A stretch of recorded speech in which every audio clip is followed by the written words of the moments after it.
வணக்கம் ஃப்ரெண்ட்ஸ். ரெடிகாசி சீரியல்ல என்ன எபிசோட்ல என்ன நடக்குதுன்னு பார்க்கலாம் வாங்க. உங்கள விட நான் தான் அதிகமா சம்பாதிக்கிறேன். உண்டியல்ல நான் தான் அதிகமா பணம் போடுறேன்னு மீனா சொல்ல, முத்துவுக்கு ஒரு மாரி சுருக்குன்னு இருக்கு. கடையில காய போடுற துணி எடுத்துட்டு வாங்க அப்படின்னு சொல்ல, போய் எடுத்துக்கிட்டு அதெல்லாம் யோசிச்சுக்கிட்டே இருக்காரு. மீனா குளிச்சுட்டு வந்து கட்டில பார்க்குறாங்க. கட்டில்ல முத்துவ காணோம். எங்க காணோம் இவர? உள்ளேயும் வரல. ஒருவேளை மாடியில ஃபோன் பேசிட்டு இருக்காரோ? அப்படின்னு நினைக்கிற மீனா மாடியில வந்து பார்க்க, அங்கேயும் முத்துவ காணல. எங்க ஆள காணோம்? ஒருவேளை கீழ கார் தொடச்சிட்டு இருப்பாரோ? அப்படின்னு நினைக்கிற மீனா ரோட்டுக்கு வந்து பாக்க கார காணோம். ஒருவேளை சவாரி கிளம்பிட்டாரோ? எதுவும் சொல்லாமலே போயிட்டாரே!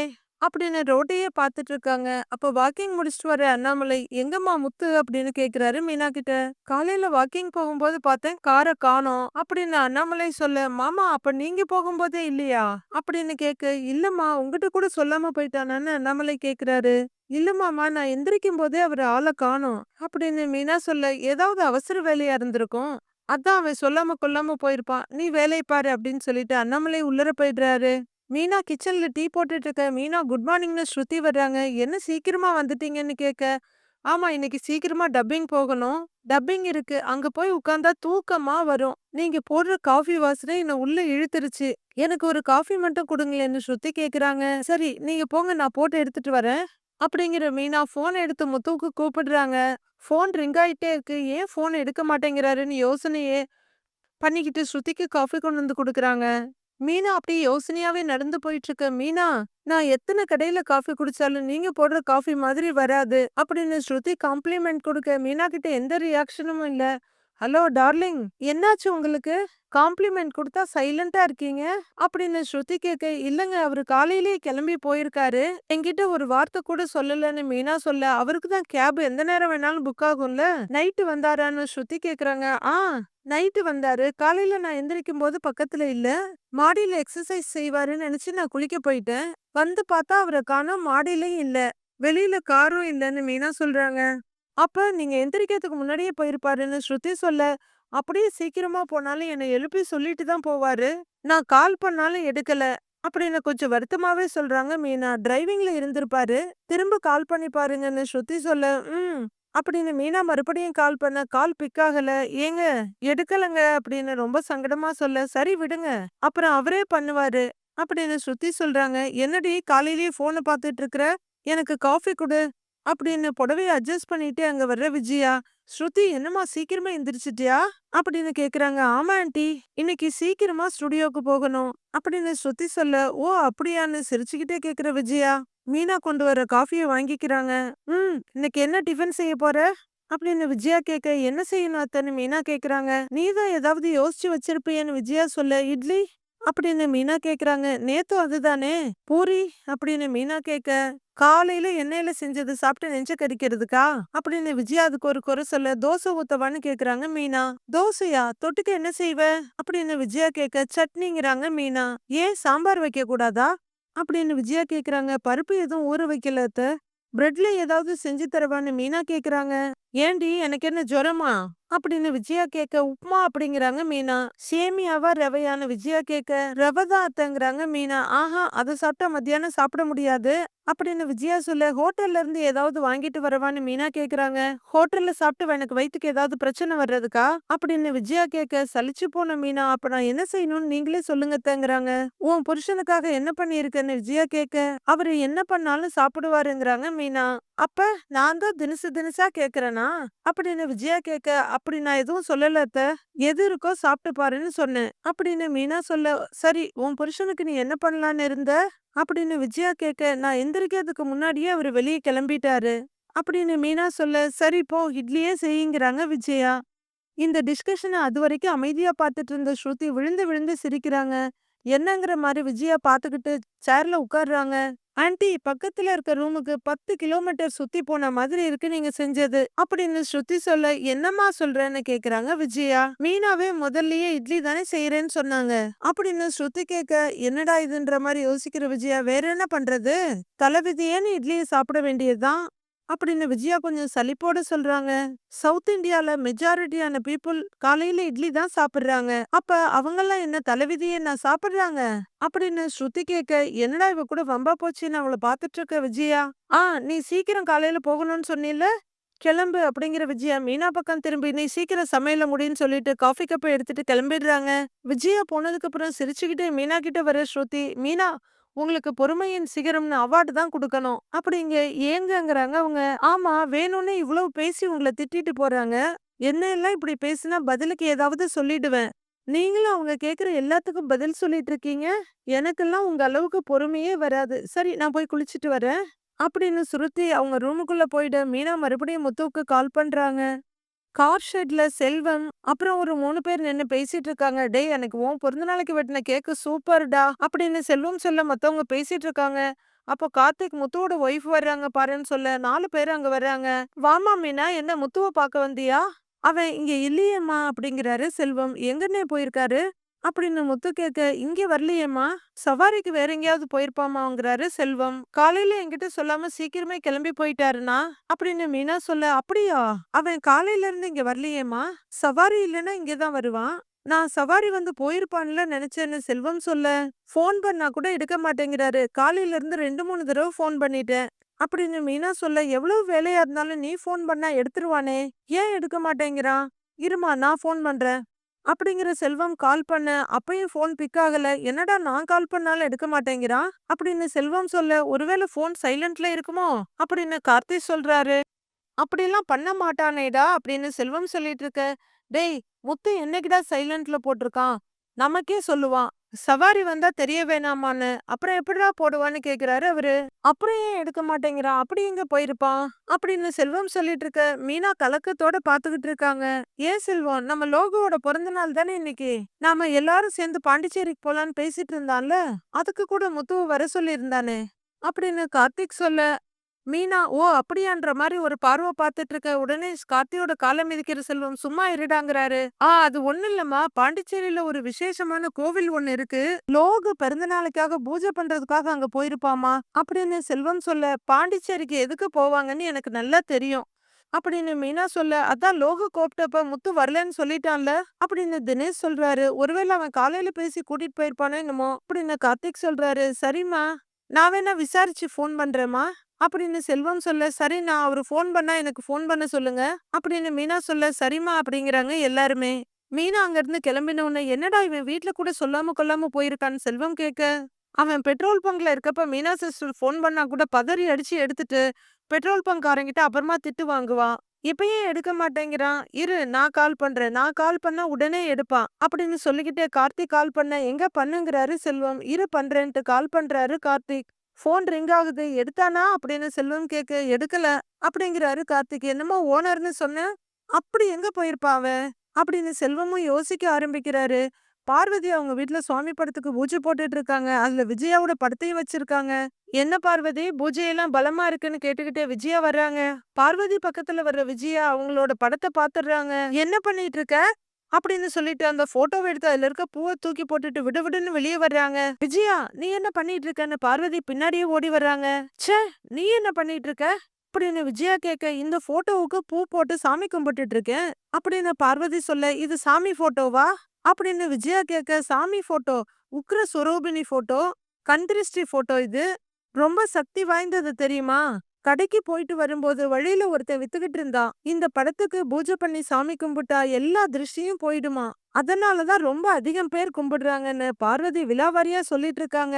முறைச்சுக்கிட்டே நிக்கிற விஜயா, அப்படி என்ன உனக்கு திருஷ்டி பட்டுருச்சு அப்படின்னு கேட்க, என்ன விஜயா, இந்த போட்டோவை கும்பிடுறதுனால திருஷ்டி போறது மட்டும் இல்லாம நல்லது நடக்குமா. 11 நாள் பூஜை பண்ணி சாமி கும்பிட்டா நல்லதெல்லாம் நடக்கும். என் பையன் என்கிட்ட திரும்பி வரணும்னு நான் வேண்டிக்கிட்டு இருக்கேன் அப்படின்னு பார்வதி சொல்ல, முதல்ல இது யாரோட போட்டோன்னு பாத்தியா அப்படின்னு விஜயா கேக்குறாங்க. அதான் சொன்னேனே உக்ர சொரூபிணி படம்னு அப்படின்னு பார்வதி சொல்றாங்க. அந்த முகம் யாரோட இதுன்னு பாரு அப்படின்னு விஜயா சொல்ல, போட்டோவை பாக்குற பார்வதி, தெரியலையே, திருஷ்டி போட்டோ மாதிரி தானே இருக்கு அப்படின்னு சொல்ல, போட்டோவை தன்னோட முகத்து பக்கமா வச்சு இப்ப பாருங்கறாங்க விஜயா. பேக்ரவுண்ட்ல ஒரே குலவை நாய்ஸ். ஆமா விஜயா, ஒரு ஆங்கிள்ல உன்ன மாதிரியே இருக்கு அப்படிங்கிறாங்க பார்வதி. பார்க்கும்போதே தெரிஞ்சிச்சு என்ன ரொம்ப பார்த்த முகமா இருக்கேன்னு. உன் முகம் தெய்வீக முகம்தான். உன் முகச்சாடையிலயும் இந்த போட்டோ இருக்கு பாரேன் அப்படின்னு பார்வதி ரசிச்சு சொல்ல, ஏன் ஜாடையில இல்ல, இது ஏன் முகம்தான் அப்படின்னு விஜயா சொல்ல, என்ன சொல்றேன்னு அதிர்ச்சி ஆகுறாங்க பார்வதி. விஜயா முகத்தை வேகாத இட்லி மாதிரி வச்சுக்க. பார்வதி போட்டோவையும் விஜயாவையும் மாறி மாறி பாக்குறாங்க. அட ஆமா அப்படின்னு கன்ஃபார்ம் பண்ற பார்வதி கிட்ட என் போட்டோவை இந்த மாதிரி எல்லாம் மாத்தி வச்சிட்டு இருக்காங்க. அன்னைக்கு என் தலையில மாவு கொட்டினப்ப எடுத்த போட்டோ இது. மனோஜ் கூட இந்த போட்டோவை வீட்ல எடுத்துட்டு வந்து காட்டுனான். அவனை நான் திட்டிட்டு தான் வர்றேன். நீ இங்க என்னடானா பூஜை பண்ணிட்டு இருக்கிற அப்படின்னு வெறுப்போட பேசிட்டு இருக்க விஜயா கையில இருக்க போட்டோவை மறுபடியும் ஒரு தடவை வாங்கி பார்த்துட்டு சிரின்னு சிரிக்கிறாங்க பார்வதி. விஜயா எப்படி விஜயா உனக்கு இப்படி எல்லாம் ஆகுது? இந்த போட்டோ எப்படி வெளியில போச்சு அப்படின்னு பார்வதி கேட்க, அதான் வீட்ல ஒரு பணக்கார பைத்தியம் இருக்கே அப்படின்னு விஜயா சொல்ல, ஸ்ருதியான்னு கேக்குறாங்க பார்வதி. ஆமா, அவ பார்த்த வேலை தான் இது. என் போட்டோவை நெட்ல போட்டு விட்டுருக்கா. அதை எடுத்து எவனோ இப்படி டிசைன் பண்ணி வியாபாரம் பண்ணிக்கிட்டு இருக்கான் அப்படின்னு விஜயா கோவமா சொல்ல, அடப்பாவமே, அப்ப திருஷ்டி கழிக்கிற போட்டோ இல்ல மாவு போட்டோ. இத நம்பி நிறைய பேர் வாங்கி வச்சு கும்பிட்டுட்டு இருக்காங்க.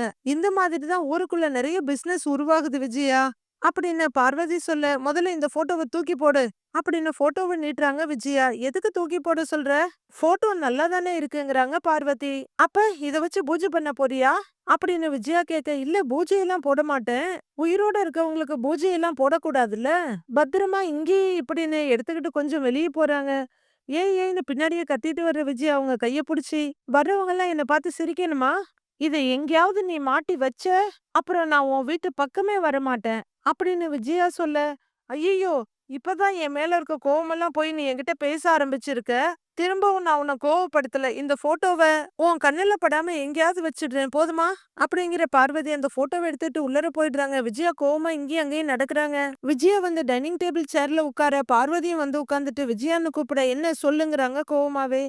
என்கிட்ட இருக்க ஒரு கெட்ட பழக்கம் என்னன்னா, யார்கிட்டயும் எதையும் சொல்லக்கூடாதுன்னு தான் நினைப்பேன். ஆனா நம்ம மனுஷங்க தானேன்னு உளறிடுவேன் அப்படின்னு பார்வதி சொல்ல, அது உனக்கு ஒரு வியாதியாவே ஆயி போயிடுச்சு. உன்னை டாக்டர் கிட்ட கூட்டிட்டு போய் உன் வாய்க்கு தையல் போடணும், இல்ல பெரிய திண்டுக்கல் பூட்டா வாங்கி பூட்டணும் அப்படின்னு விஜயா சொல்ல, ஐயோன்னு வாய பொத்திக்கிறாங்க பார்வதி. விட்டா நீ அதையும் செஞ்சிருவேன், நான் போய் காஃபி போட்டு எடுத்துட்டு வரேன் அப்படின்னு பார்வதி எழுந்திருக்க போக, அதெல்லாம் ஒண்ணு வேண்டாம், ஒரு சந்தோஷமான விஷயத்த சொல்ல வந்தேன், அதுக்குள்ள அந்த போட்டோவை காட்டி என்ன கோவப்படுத்திட்ட அப்படின்னு விஜயா சலிப்போட சொல்ல, என்ன விஷயம் அப்படின்னு ஆர்வமா கேக்குறாங்க பார்வதி. அதான் நான் சொல்லிக்கிட்டே இருப்பேன்ல, மனோஜ் பெரிய கோடீஸ்வரன் ஆயிடுவான், என்ன பெருமைப்பட வைப்பான்னு, அது சீக்கிரமே நடக்க போகுது அப்படின்னு முகத்தை தூக்கி வச்சிட்டு சொல்ற விஜயா. அவன் சீக்கிரமே வீடு வாங்க போறேன்னு சந்தோஷமா சொல்றாங்க. ஆமா, பீச் பக்கத்துல 3 கோடி ரூபாய்க்கு பெரிய பங்களா வாங்க போறான் அப்படின்னு விஜயா சிரிச்சுக்கிட்டே சொல்ல, அப்படியா, சந்தோஷம் தாங்குறாங்க பார்வதி. எல்லாம் ரோகிணி வந்த நேரம் தான் விஜயா சொல்ல, நான் கொண்டு வந்த மருமகளாச்சே அப்படின்னு பார்வதி சொல்ல, விஜயாவோட முகம் சுண்டி போயிடுது. 3 கோடினா பெரிய பங்களாவா அப்படின்னு பார்வதி கேக்குறாங்க. ஏய், பீச் ஹவுஸ்னா சும்மாவா? இந்த வீடெல்லாம் அதுக்கு முன்னாடி ஒண்ணுமே இல்ல, அவ்வளோ பெரிய வீடு. வீட்டுக்கு பின்னாடியே கடலாம். மனோஜ் சொன்னான், அங்க போனதுக்கு அப்புறம் டான்ஸ் கிளாஸ் எல்லாம் அங்கேயே மாத்திடலான்னு இருக்கேன் அப்படின்னு விஜயா சொல்லிட்டு இருக்க போது, வாசப்படியில தீபனும் ரதியும் வந்து நின்னு எட்டி பாக்குறாங்க. மொட்டை மாடியில பெரிய இடமே இருக்கான். ரோகிணி சொன்னா, இந்த 4க்கு 4 அடி இடம் மாதிரி எல்லாம் இல்லையா, பெரிய இடம். அங்க போனா இன்னும் 50 100 ஸ்டூடெண்ட்ஸ் சேர்க்கலாம் அப்படின்னு விஜயா சொல்லிட்டு இருக்க, அவங்க 2 பேரும் இதெல்லாம் கேட்டுக்கிட்டே இருக்காங்க. அதுவரையிலும் கொஞ்சம் சங்கடமா உட்கார்ந்திருந்த பார்வதி எந்த ஏரியான்னு கேக்குறாங்க. உத்தண்டி அப்படிங்கிற விஜயா, இன்னும் ஒரு 2 3 மாசத்துல அங்கேயே போயிடலான்னு இருக்கேன் அப்படின்னு விஜயா சொல்ல, அப்ப இங்க இருக்க ஸ்டூடெண்ட்ஸ் அப்படின்னு பார்வதி கேக்குறாங்க. இவங்கெல்லாம் அங்க வரட்டும், இல்லன்னா புது ஸ்டூடெண்ட்ஸா நான் நிறைய பேரை சேர்த்துடுவேன். ஏன்னா அந்த ஏரியா பசங்க எல்லாம் பெரிய பணக்கார பசங்க.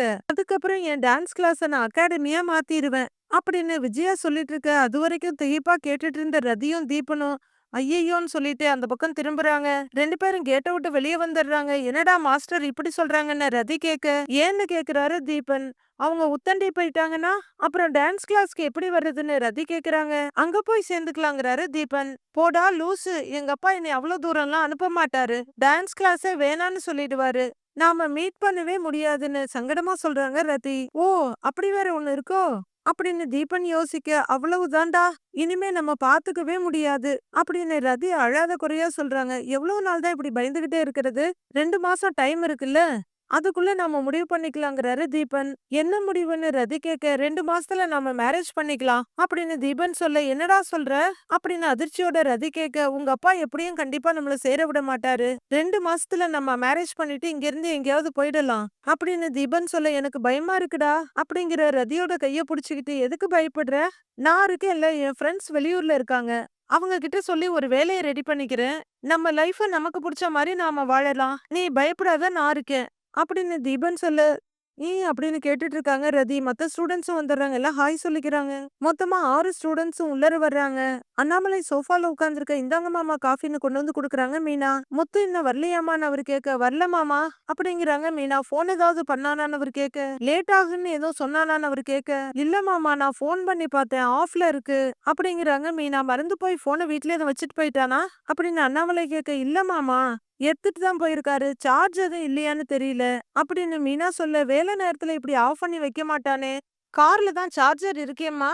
என்னாச்சுன்னு தெரியலையே. நான் ஃபோன் பண்ணி பார்க்கறேன்" அப்படிங்கிற அண்ணாமலை காஃபி கப்ப கீழ வச்சுட்டு கால் பண்றாரு. "நீங்கள் தொடர்பு கொள்ளும் வாடிக்கையாளர் சுவிட்ச் ஆஃப்ல இருக்காரு" அப்படிங்கிறாங்க. "ஆஃப் ஆயி தான் இருக்கு." "சரி எப்படியும் நைட்டு வந்து தானே ஆகணும். நீ உன்னுடைய வேலைய பாரு வந்துருவான்" அப்படின்னு அண்ணாமலை சொல்ல, சரின்னு திரும்பி கிச்சனுக்கு போறாங்க மீனா. அவங்க மொபைல் ரிங் ஆகுது. ஆர்வமா ஓடி போய் எடுத்து பார்க்காது. "செல்வம் சொல்லுங்கன்னாங்கறாங்க." "சிஸ்டர் லோகு வந்துட்டாமா. நான் அவன்கிட்ட ஃபோன் பண்ணி கேட்டேன். அவன் முத்து கூட போகலன்னு சொல்லிட்டாமா" அப்படின்னு சொல்ல, "அப்படியா அண்ணா?" அப்படிங்கிறாங்க மீனா. "ஏம்மா நான் ஃபோன் பண்ணா சுவிட்ச் ஆஃப்னு வருதுமா. நமக்கு தெரிஞ்ச டிரைவர் பசங்க எல்லார்கிட்டயும் சொல்லி வச்சிருக்கிறேன். முத்துவ பார்த்தா உடனே ஃபோன் பண்ணி சொல்லுங்கன்னு. நான் எது தெரிஞ்சாலும் உடனே ஃபோன் பண்றேன்மாங்கிறாரு செல்வம். "சரிங்கண்ணான்னு" மீனா சொல்ல, "ஏம்மா நீ எதுக்கும் கவலைப்படாதம்மா. சவாரிக்கு தான் போயிருப்பான். வந்துருவாம்மான்னு" செல்வம் சொல்றாரு. "சரிங்கண்ணா" அப்படின்னு ஃபோன வைக்கிற மீனா. "அப்படி எங்க தான் போனாரு இவரு?" அப்படின்னு சொல்லிக்கிட்டே மறுபடியும் முத்துவுக்கு ட்ரை பண்ண, "நீங்கள் தொடர்பு கொள்ளும் எண் சுவிட்ச் ஆஃப் செய்யப்பட்டுள்ளது" அப்படிங்கிற வாய்ஸ் தான் வருது. ஃபோன ஆஃப் பண்ணி வச்சுட்டு என்னதான் பண்றாரு அப்படின்னு நினைக்கிற மீனா சத்யாவுக்கு கால் பண்றாங்க. அவரு கால் ஆன் பண்ணி, சொல்லுக்கான்னு சொல்ல, "சத்யா உன் மாமா காலையிலேயே சீக்கிரமா கிளம்பி போயிட்டாரு. நான் நெறைய தடவ ஃபோன் பண்ணி பார்த்தேன் எடுக்கவே இல்ல" அப்படின்னு சொல்ல, "நீ ஃபோன் பண்ணா மாமா எடுக்காம இருக்க மாட்டாரே" அப்படின்னு சத்யா சொல்றாரு. "அதான்டா எனக்கும் ஒண்ணும் புரியல. மத்தியானத்துக்கு மேல கூப்பிட்டேன் அவர் ஃபோன் ஸ்விட்ச் ஆஃப்னு வருது. ரொம்ப நேரமா பண்றேன் அப்படியே தான் இருக்குங்கிறாங்க" மீனா. "அப்படியா சரி கார் ஸ்டாண்ட்ல போய் கேட்க வேண்டியது தானே" அப்படின்னு சத்யா சொல்ல, "செல்வா அண்ணன்கிட்ட இப்பதான் பேசினேன். அவருக்கும் எதுவும் தெரியலங்கிறாங்க மீனா. "அப்ப மாமா எங்க தான் போனாருன்னு?" சத்யா கேட்க, "தெரியல சத்யா. நீ கொஞ்சம் இங்க வர்றியா? அவரு போற இடத்துக்கெல்லாம் நாம போய் பார்த்துட்டு வரலாம்" அப்படின்னு மீனா சொல்ல, "அக்கா மாமா என்ன சின்ன குழந்தையா? ஏதாவது வேலையா போயிருப்பாரு. நைட்டு வந்துருவாரு" அப்படின்னு சத்யா சொல்ல, "டேய் இவ்வளவு நேரமா அவரு ஒரு ஃபோன் கூட பண்ணாம இருந்ததில்லடா. அவரு ஃபோன ஆஃப் பண்ணாலும் யார்கிட்டயாவது வாங்கி என்கிட்ட பேசிடுவாரு. இப்ப அந்த மாதிரி கூட எதுவும் பண்ணல. எனக்கு மனசுக்கு ஒரு மாரி பயமா இருக்கு. நீ உடனே வாங்குறாங்க" மீனா. "அக்கா என்னக்கா நீ இதுக்கெல்லாமா போய் பயந்துகிட்டு இருப்ப? சரி இரு நான் வரேன்னு" சொல்ற சத்யா. "நான் வந்தா உன் மாமியார் வேற ஏதாவது சொல்லுவாங்களே" அப்படின்னு சத்யா சொல்ல, "நான் கேட்டுக்கு வெளிய வந்து நிக்கிறேன். நீ வாங்குறாங்க" மீனா. "சரி ஓகே நீ இரு. நான் ஒரு 1/2 மணி நேரத்துல வந்துடுறேன்" சரியான்னு சத்யா சொல்ல, "சரிடா சீக்கிரம் வாடாங்கிறாங்க" மீனா. சத்யாவும் மீனாவும் சேர்ந்து முத்துவ எல்லா இடத்துலயும் தேடுறாங்க. "பாத்தீங்கன்னா சொல்லுங்கண்ணான்னு" ஒருத்தர்கிட்டயா சொல்லிட்டு வந்துட்டு இருக்காங்க. "அக்கா உனக்கும் மாமாவுக்கும் ஏதாவது பிரச்சனையான்னு?" சத்யா கேக்குறாரு. "டேய் அப்படிலாம் ஒண்ணும் இல்லடா. அப்படி இருந்தா நான் ஏன் உன்னை கூப்பிட போறேன்" அப்படின்னு மீனா சொல்ல, "அப்புறம் ஏன் உன் போனை கூட அவர் எடுக்கல" அப்படின்னு சத்யா கேட்க, "எனக்கும் அதுதான் புரியல. அப்படியே ஏதாவது சண்டையா இருந்தாலும் கோவமா ஏதாவது பேசுவாரு. எங்க போறேன்னு சொல்லிட்டு தான் போவாரு. நேத்து நைட்டு நல்லா தான் பேசிட்டு சாப்பிட்டு தூங்குனாரு" அப்படின்னு மீனா சொல்ல, "நல்லா யோசிச்சு பாரு. நீ ஏதாவது திட்டுனியா" அப்படின்னு சத்யா கேட்க, "டேய் நான் ஏன்டா அவரை திட்ட போறேன். அப்படியே இருந்தாலும் எங்களுக்குள்ள சண்டை வர்றது என்ன புதுசா? பேசாமலாம் இருக்க மாட்டாரு. என்னனாலும் என் போன் எல்லாம் எடுக்காம இருக்க மாட்டாரு" அப்படின்னு மீனா சொல்ல, "அப்ப வேற என்ன பிரச்சனையா இருக்கும்? ஒருவேளை மாமாவுக்கு பர்சனலா ஏதாவது பிரச்சனை இருக்கா" அப்படின்னு சத்யா கேட்க, "டேய் என்கிட்ட சொல்லாம அவருக்கு அப்படி என்னடா பிரச்சனை இருக்க போகுது" "அதெல்லாம் ஒண்ணும் இல்லங்கிறாங்க மீனா. "உன்கிட்ட சொல்லாம போமாட்டாருன்னு" சத்யா சொல்ல, "இப்ப அதுதான் பிரச்சனை. சொல்லாம போயிட்டாரு. சொல்லிட்டு போயிருந்தா நான் ஏன் இப்படி டென்ஷனா இருக்க போறேன்" அப்படின்னு மீனா சொல்ல, "சரி இப்ப எங்கன்னு போய் தேடுறது அவர" அப்படின்னு சத்யா கேக்குறாரு. "கார் ஷெட்டுக்கு வந்தா செல்வா அண்ணன் ஃபோன் பண்ணியிருப்பாரு. வழக்கமா அவரு போற இடத்துக்கெல்லாம் நம்ம போய் பாப்போம். தாத்தா பாட்டி செருப்பு கடை இருக்குல்ல, அங்க போய் கேட்டு பாப்போம்னு" மீனா சொல்ல, "சரி வான்னு வண்டி எடுக்கிறாரு சத்யா. உட்காருக்கான்னு சொல்ற சத்யா வண்டி எடுக்க, வண்டி போயிட்டு இருக்கு. கொஞ்ச தூரத்துல எதுத்தால தாத்தா பாட்டி 2 பேரும் வர்றாங்க. மீனா இறங்கி, "தாத்தா பாட்டி" அப்படின்னு சொல்ல, "வாமா மீனாங்கிறாங்க அவங்க. "வீட்டுக்கு போயிட்டு இருக்கீங்களான்னு" மீனா கேட்க, "ஆமாமா வேலை முடிஞ்சிருச்சு. அதான் கிளம்பிட்டு இருக்கோம். நீ எங்கம்மா போறேன்னு" தாத்தா கேக்குறாரு. "உங்கள பார்க்க தான் நாங்க வந்துகிட்டு இருந்தோம். என் வீட்டுக்காரர் உங்கள பார்க்க இன்னைக்கு வந்தாரா? காலையில இருந்தே காணோம். ஃபோன் பண்ணாலும் எடுக்கல" அப்படின்னு மீனா சொல்ல, ஆமாம்மா தினமும் வந்து பாக்குமே. இன்னைக்கு காலையில கூட பொழுதோட வந்து பாத்துச்சே. சாப்பிட்டீங்களான்னு கேட்டு இட்லி வாங்கி குடுத்துட்டு போச்சுன்னு பாட்டியும் சொல்றாங்க. அப்படியா? அப்படின்னு மீனா கேட்க, என்னம்மா இன்னும் வீட்டுக்கு வரலையாம்மா? அப்படின்னு தாத்தா கேட்க, இல்ல தாத்தா. அவர தேடி தான் நான் போயிட்டு இருக்கேன். அப்படின்னு மீனா சொல்றாங்க. போன வேற எடுக்கலன்னு சொல்ற? ஏதாவது பிரச்சனையாம்மா? அப்படின்னு பாட்டி கேக்குறாங்க. ஆஹா அதெல்லாம் இல்ல பாட்டி. அப்படின்னு மீனா சொல்ல, உன்கிட்ட சொல்லாம போகாதேம்மா. இப்ப என்னாச்சு? எங்களுக்கே பயமா இருக்கேம்மா. அப்படின்னு தாத்தா சொல்ல, அதெல்லாம் ஒண்ணும் இல்ல தாத்தா. அவருக்கு போன்ல சார்ஜ் இல்லாம ஆஃப் ஆயிருக்கும். பக்கத்துல ஒரு வேலையா வந்தேன். அப்படியே உங்ககிட்ட கேட்டு போகலான்னு வந்தேங்கிறாங்க மீனா. தாத்தா சரி சரின்னு சொல்ல, மத்தபடி ஒண்ணும் இல்ல. அவரு வந்துருவாரு. அவரு இப்படிதான் அடிக்கடி போன் எடுக்காம லேட்டா வருவாருன்னு சமாளிக்கிறாங்க மீனா. இருந்தாலும் சொல்லிட்டு போயிருக்கணும்ல. நாளைக்கு வரட்டும் நான் கேக்குறேன். அப்படின்னு பாட்டி சொல்ல, அழாத குறையா வருத்தத்தோட மீனா நிக்கிறாங்க. சுத்தி ஒரே இருட்டா இருக்கு. மீதி என்ன நடக்குதுங்கறத நாளைக்கு பார்க்கலாம் ஃப்ரெண்ட்ஸ்.